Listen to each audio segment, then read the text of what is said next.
Para 55% dos brasileiros, a prisão domiciliar do ex-presidente Jair Bolsonaro foi justa. Os dados são da pesquisa Genial Quest, divulgada hoje. Já outros 39% acham que a medida é injusta, enquanto 6% disseram não ter opinião ou preferiram não responder. Pois é, a pesquisa também perguntou aos entrevistados por que eles acreditavam que Bolsonaro participou das chamadas de vídeo durante atos por anistia no dia 3 de agosto, um dos motivos, que o levou aí à prisão domiciliar. A maioria vê a ação como proposital para provocar o ministro do STF. A gente tem aí, portanto, a arte do que a gente falou, Por que você acha que Bolsonaro participou da chamada de vídeo? Essa é a pergunta que foi feita para os entrevistados, Então, 57% ali respondeu o seguinte, que Bolsonaro queria, de fato, provocar Alexandre de Moraes e fez isso propositalmente. Já 30% das pessoas responderam que Bolsonaro não compreendeu bem as regras, aquelas regras impostas por Alexandre de Moraes, e ele, de fato, errou. 13% dos entrevistados não souberam ou não quiseram responder, mas a maioria, portanto, ali 57%, acredita então que Bolsonaro quis provocar Alexandre de Moraes. Os entrevistados também responderam se sabiam que Bolsonaro está sendo julgado, Cília? Pois é, julgado no STF, No STF, Ali a gente tem, por suposta tentativa de golpe. 86% das pessoas responderam que já sabiam, enquanto 14% disseram que ficaram sabendo agora só, Em março, 73% sabiam do processo, enquanto 27% disseram o contrário. Pois é, também foram feitas outras duas pesquisas em que a pergunta aos brasileiros era se eles acreditam que Bolsonaro participou do suposto plano de tentativa de golpe, E os que responderam sim são 52%, em março eram 49%. Nós temos a arte ali, e essa arte ela foi feita com base, começando ali em posicionamento político, Começando ali com o lulista, quem segue o Lula, quem defende aí o Lula, Então a pergunta é a mesma, o ex-presidente Bolsonaro participou do plano da tentativa de golpe? Essa pergunta que foi feita para as pessoas. E entre ali, os que seguem o Lula, os lulistas, 84% acreditam que sim, que ele participou desse plano de golpe, E já os que acreditam não ali, 23%, e vai caindo até chegar a 10%, isso de dezembro até março de 2025, Aí quando a gente pega a esquerda, pessoas que se identificam esquerdistas da esquerda, mas que não são lulistas, os dados já são diferentes também, Acreditam que sim ali, vai aumentando de 60%, 86%, 90%, e não ali a gente pega de dezembro de 2024 até agosto de 2025, Tem uma queda de 23%, 7% e 5%. Depois, não tem posicionamento. Sim, vai de 45% a 58%, Lá em dezembro era 45%, vai para 52% em março e 58% agora em agosto. Isso de quem não tem posicionamento político, Não se identifica aí nem com a direita, nem com o bolsonarismo, nem com o lulismo, nem com esquerda,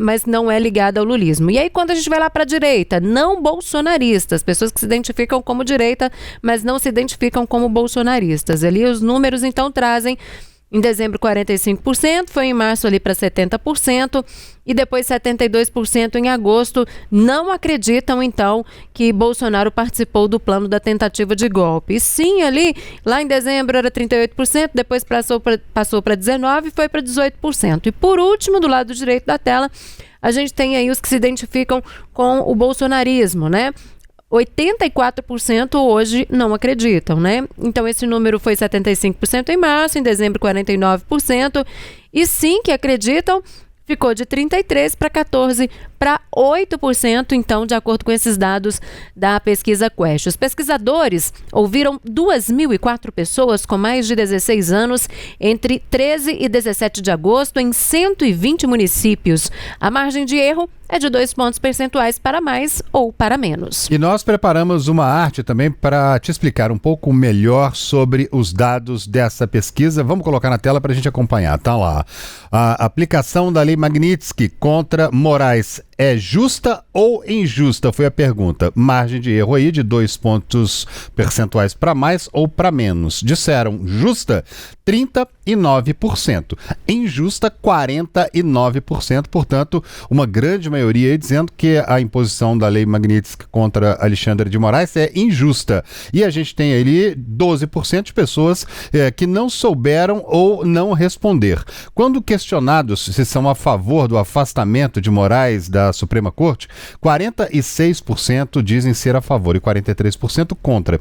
Entre os evangélicos, os favoráveis ao impeachment chegam a 55% contra 32% que são contrários. Mesmo entre os que votaram no presidente Lula no segundo turno de 2022, há um percentual expressivo que apoia o afastamento de Moraes, 22%, contra 68% que se dizem contrários. E entre aqueles que votaram em Bolsonaro, 82% dizem ser favoráveis à cassação, de Moraes, enquanto 10% dizem ser contra. Entre os que dizem ter votado em Bolsonaro no segundo turno de 2022, 75% consideram a punição justa, enquanto 18% dizem que ela foi injusta. Entre os que dizem ter votado em Lula, apenas 17% afirmam que a sanção contra Moraes é justa, enquanto 72% acreditam ter sido injusto.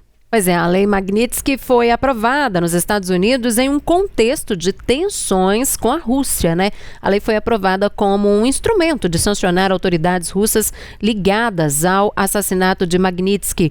O objetivo era estabelecer formas de punir pessoas em todo o mundo por violações de direitos humanos ou mesmo corrupção. E uma fala do ministro Alexandre de Moraes no fim de semana está repercutindo bastante até hoje, hein? Durante um evento no Rio de Janeiro, o magistrado destacou o trabalho da justiça e disse que quem não resiste à pressão tem que mudar de trabalho, referindo-se à função de juiz.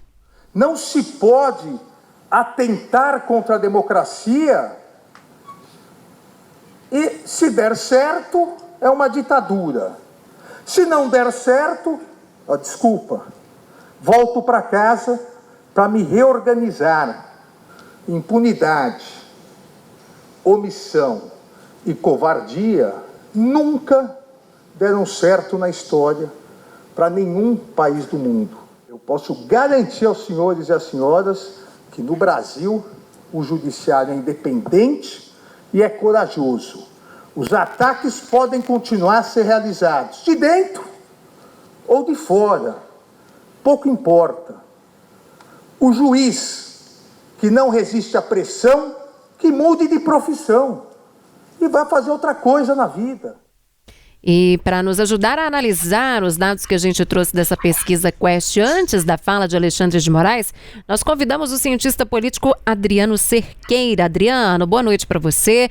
Bem-vindo mais uma vez aqui ao Tempo News. E eu já começo perguntando para você como que você avalia aí.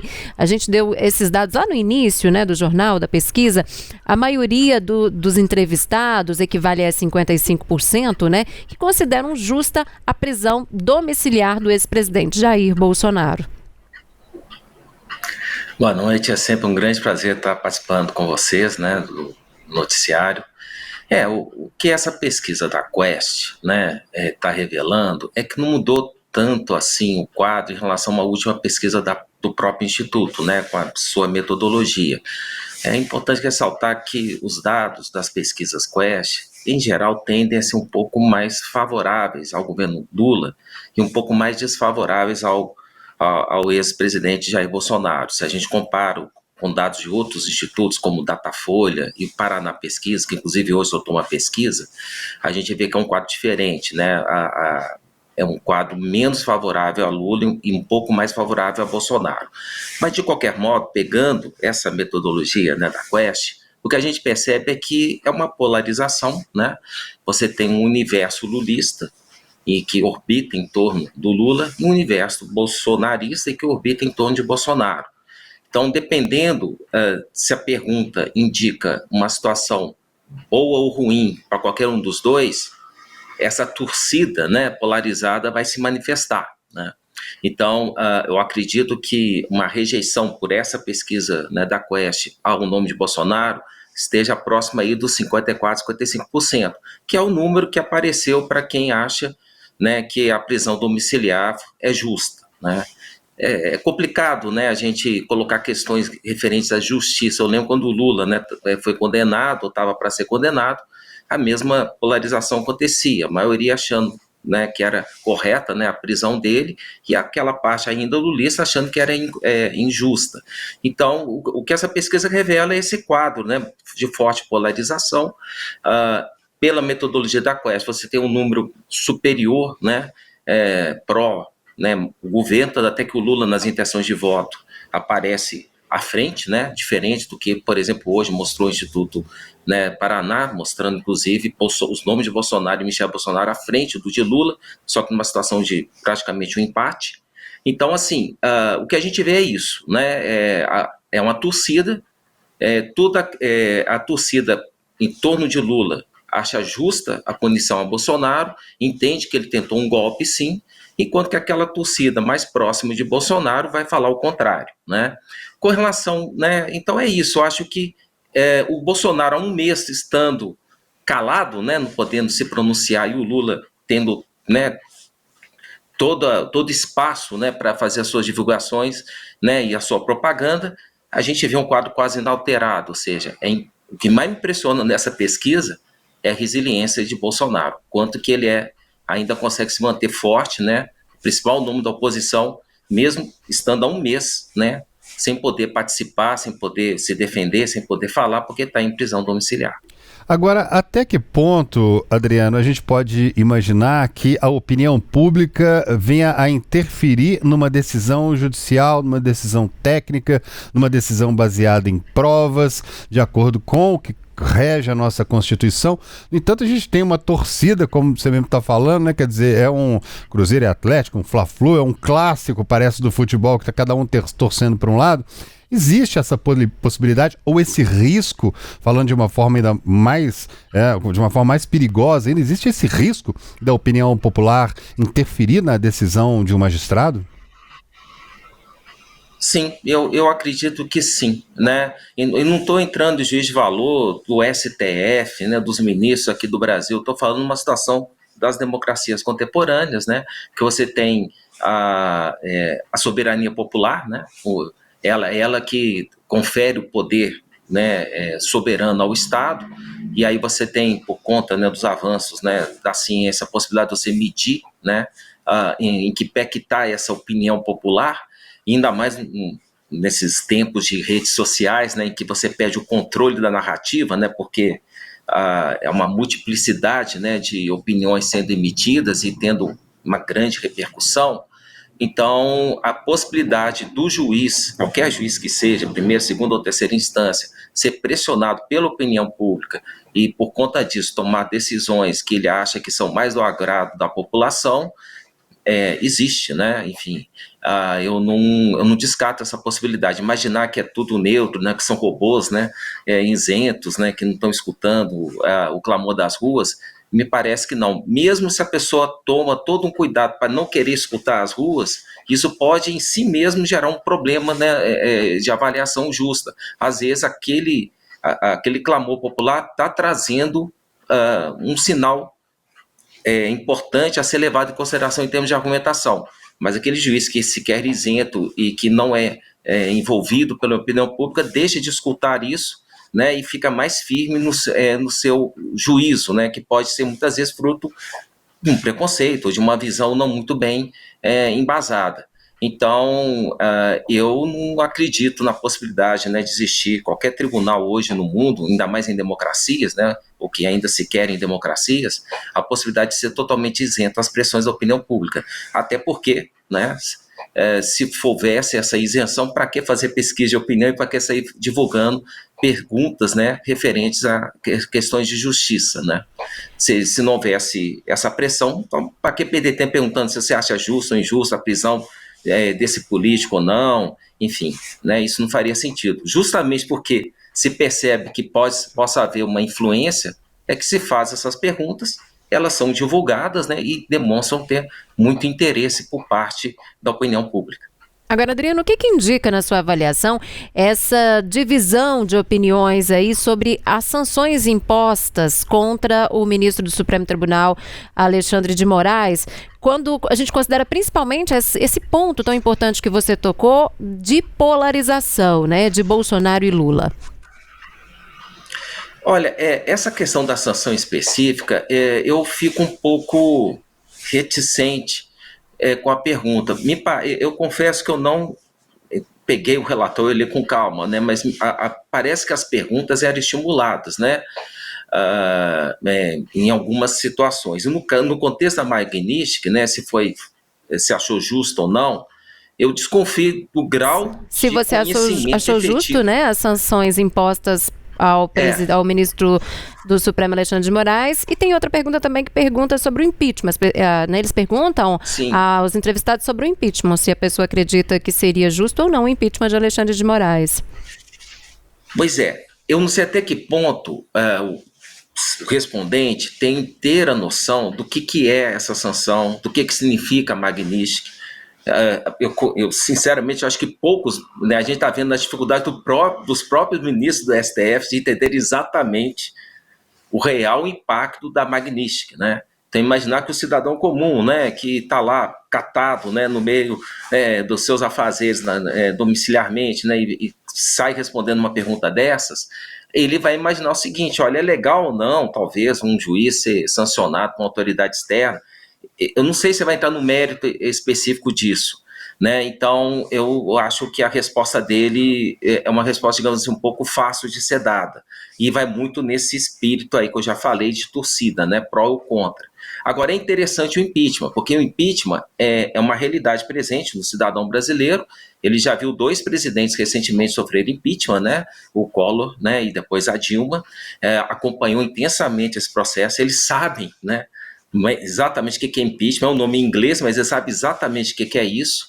E é interessante perceber que na questão do impeachment há uma certa divisão, mas muitos petistas, né, percentual que me pareceu relevante, uns 10%, se não falha a memória, concordando com o impeachment dele, né? Pode ser o passado da Lava Jato, né, que ele teve uma atuação expressiva nesse sentido. Eu não sei se o pessoal perdoou, né, digamos assim, né, os petistas foram muito contrários, né, à indicação, né, do Alexandre de Moraes para ministro do STF na época do Temer, né, e teve todo aquele entrevero, né, da Lava Jato. Pode ser aqueles petistas que não perdoaram ele, né. E, então, faltou essa adesão, né? Se a maioria apoia, né, a prisão domiciliar de Bolsonaro, por que não esse número semelhante, né, não é contra o impeachment do Alexandre de Moraes, que foi o principal autor desse pedido de prisão domiciliar? E na verdade, a gente vê que esse número não se repete, né? Então, acho que na questão do impeachment, você vê a figura, né, pública do Alexandre de Moraes, inclusive do passado dela, né, desde que ele assumiu o Ministério do Supremo, talvez alguns petistas que não perdoaram a sua atuação naquele período, e por mais que estejam satisfeitos com o que está acontecendo agora, né, porque o principal algoz dos petistas, que é o Bolsonaro, está sofrendo agora, né, tudo isso, eles ainda não perdoam o Alexandre de Moraes. Eu acredito que é difícil fazer essas interpretações, mas eu acredito que é algo nesse sentido que esteja acontecendo. Certo. Adriano, vamos trazer um outro tempero aqui para a nossa conversa, porque a direita está se movimentando, né? Se movimentou muito nesse fim de semana. Tarcísio de Freitas, Ronaldo Caiado e Romeu Zema participaram da Festa do Peão de Barretos, no interior de São Paulo. Os 3 mostraram bastante união nos discursos ali, e Caiado chegou a afirmar que o futuro presidente da República está entre eles. E nós vamos devolver o Brasil aos brasileiros e resgatar também a história dos independentes. Que no momento o PT criava o MST aqui nós criamos também a nossa UDR para defender o produtor rural no Brasil. Eles tentavam de toda maneira tirar ali de nós o direito de propriedade na Constituinte. Estávamos independentes também para garantir o direito de propriedade da terra a todos aqueles que trabalham e produzem. As esquerdas e o PT tentaram vetar vaquejadas e rodeios no Brasil. Estávamos lá, eu no Senado, e hoje a Constituição brasileira preserva a nossa prerrogativa do rodeio. Nós vamos trabalhar duro. Um de nós vai estar ocupando o Palácio do Planalto e nós vamos devolver o Brasil aos brasileiros.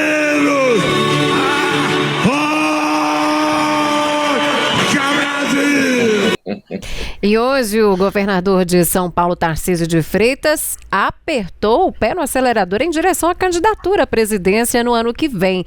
Já tem até slogan, 40 anos em 4. A fala foi uma alusão ao lema do ex-presidente Juscelino Kubitschek, 50 anos em 5. Foi em resposta a uma pergunta do senador Ciro Nogueira em um evento no interior paulista. Se tivesse que escolher um lema para um futuro governo de centro-direita do nosso país, qual seria? Vamos lembrar do passado e vamos lembrar do seguinte, e hoje a gente está num conflito passado, futuro. E a gente vai estar chegando numa encruzilhada bem ali na frente e a gente vai ter que escolher se a gente quer continuar no passado ou se a gente quer ingressar no futuro.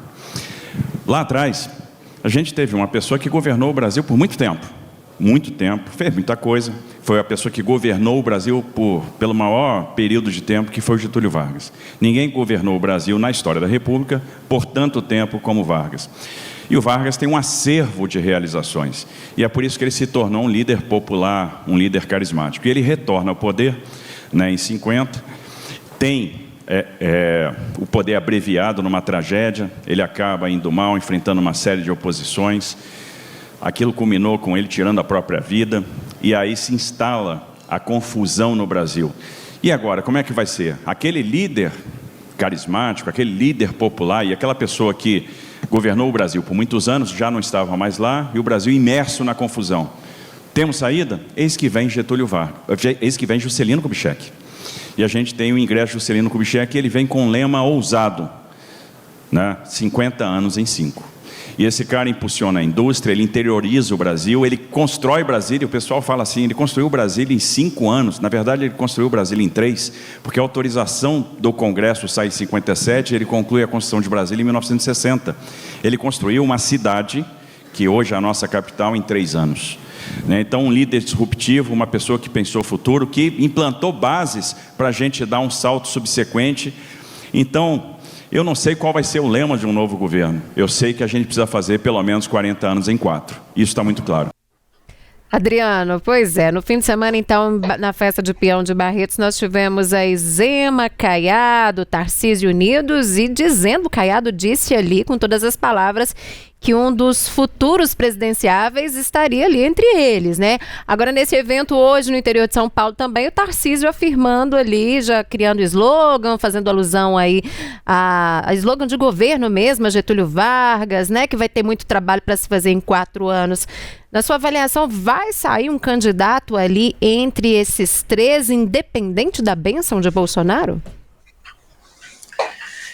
Eu acho que a gente viu um ensaio geral do que provavelmente vai ser o cenário eleitoral ano que vem, que está todo bagunçado, por conta dessas sanções, que aconteceram em julho. É que o que aconteceu nas eleições municipais, eu acredito que deva acontecer novamente. As eleições municipais, principalmente nas capitais, mas também em muitas cidadezinhas, mas nas capitais que tem segundo turno, o primeiro turno você teve muitos candidatos de direita e centro-direita, e naquelas capitais que a esquerda e centro-esquerda se dividiram em várias candidaturas, como aconteceu com a direita e centro-direita, a esquerda e centro-esquerda quase não chegaram ao segundo turno. Em São Paulo, por muito pouco, e olha que lá eles fizeram uma limpada, deixaram poucas candidaturas mais à esquerda disputando o primeiro turno, e mesmo assim, por pouco, o Boulos não consegue chegar lá. Enquanto que, do outro lado, era fácil chegar a candidaturas de direita e centro-direita. Vamos lembrar que aqui em Belo Horizonte aconteceu isso, né? A esquerda ficou sem candidato segundo turno, né? E porque o Fuad, né, tinha trabalhado para o Aécio Neves, era adversário, Aécio Neves sempre foi um grande adversário do PT aqui no estado, enfim. Por mais que tenha havido alguma aproximação com o Calil, dizer que ele é uma candidatura, né, de centro-esquerda, eu não concordo com essa avaliação.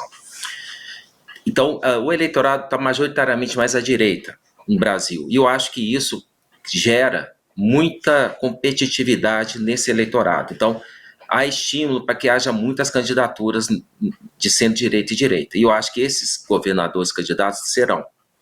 O Tarcísio, como é um nome natural, é o maior estado do Brasil, né, mais rico, o colégio eleitoral em termos estaduais maior de São Paulo. O Tarcísio é um nome claro ali. Ele está cozinhando a sua candidatura. Só que sobre todos esses nomes é o Bolsonaro e o seu eleitorado. Então, todos esses candidatos têm que tomar muito cuidado para não se afastarem de Bolsonaro.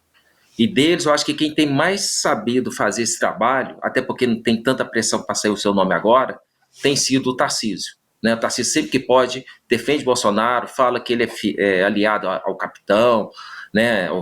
Fiel a ele, enfim. Então, o eleitor de Bolsonaro tem que ser conquistado por esses candidatos. Eles devem ter algum acordo, saindo todo mundo no primeiro turno. Se algum desses ir ao segundo turno, todo mundo vai apoiá-lo, né? Porque eles sabem que no segundo turno contra alguém, quem quer que seja da esquerda, que provavelmente pode ser Lula, o eleitorado majoritariamente tende a apoiar esse nome, né? Só que para isso, o eleitorado de Bolsonaro tem que estar mobilizado. E aí o apoio do Bolsonaro vai ser fundamental. Tá certo, Adriano Cerqueira, cientista político, muito obrigada pela sua participação mais uma vez conosco aqui no Tempo News e até uma próxima oportunidade. Boa noite para você. Boa noite, muito obrigado. Bom trabalho para vocês.